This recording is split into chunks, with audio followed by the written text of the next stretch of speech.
কুরবানি একা দেওয়া উত্তম না বাগে দেওয়া উত্তম? এই প্রশ্নটা আমাকে অনেকেই করেছেন।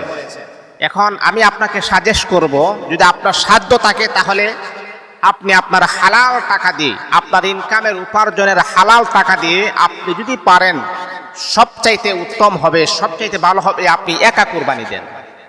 কারণ এই যে আপনি একটি পশুকে 7 ভাগে কুরবানি দিবেন, 7 ভাগে কুরবানি দিতে গিয়ে অনেক সময় আছে গোস্ত বন্টন করার ক্ষেত্রে আমাদের মন মালিন্যতা দেখা দেয়। আসলে কি গোস্তটা বন্টন সঠিক হয়েছে কি হয়েছে না, এই নিয়ে আমাদের মাঝে অনেক মন মালিন্যতা দেখা দেয়, মুখ কালাকালি হয়।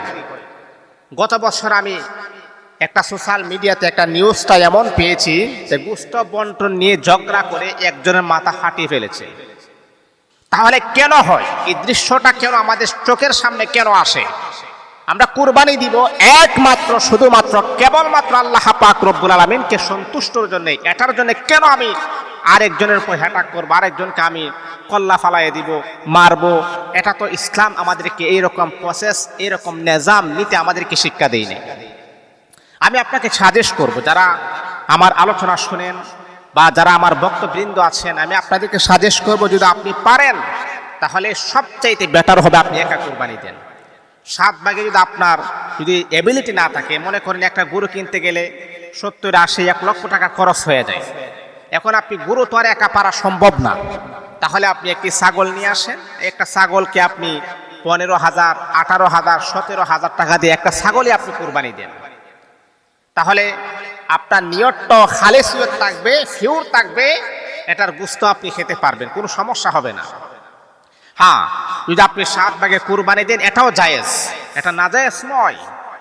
কিন্তু যদি আপনি মনে করেন যে গোশত বন্টনের ক্ষেত্রে যদি মন খালাখালি হয়, রসারসি হয়, তাহলে এইগুলা না করে আপনি একা কুরবানি দেন, এতে কোনো সমস্যা হবে না, আরো ডাবল সওয়াবের মালিক আপনি হয়ে যাবেন। আপনার অনেক সময় একটা কথা এমন শুনি যে হুজুর আমরা তো 7 জনে কুরবানি দিয়েছি, কিন্তু এর ভিতরে 7 জনের মন মানসিকতা তো আর একরকম থাকে না।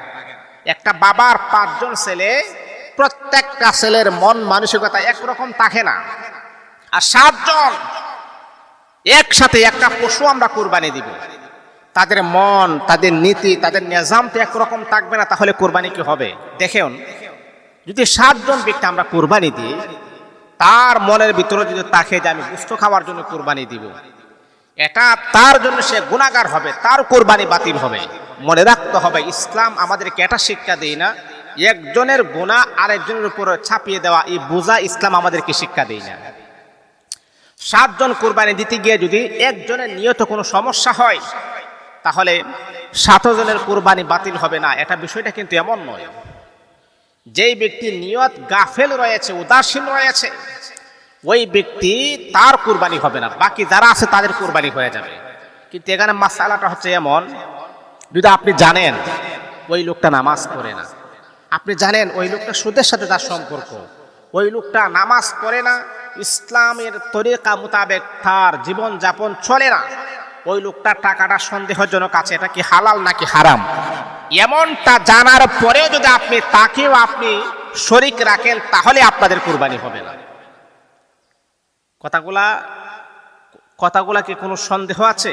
আপনি জানেন ওই লোকটা সুদ খায়, ঘুষ খায়, হালাল হারাম কমিস করে চলে না, ওই ব্যক্তিকে নিয়ে যদি আপনি কুরবানি করেন, তাহলে কিন্তু আপনার কুরবানি হবে না, কারণ আপনি জানেন তার টাকা অপবিত্র, আর অপবিত্র টাকাটা কখনো পবিত্র কাজে ব্যবহার করবেন না। এই জন্যে আমি আপনাদেরকে সাজেস্ট করব, যদি পারেন একটা ছাগল দিয়ে একা কুরবানি করবেন। আল্লাহ পাক আমাদের সকলকে কুরবানির ফজিলত অর্জন করার জন্য তৌফিক দান করুন।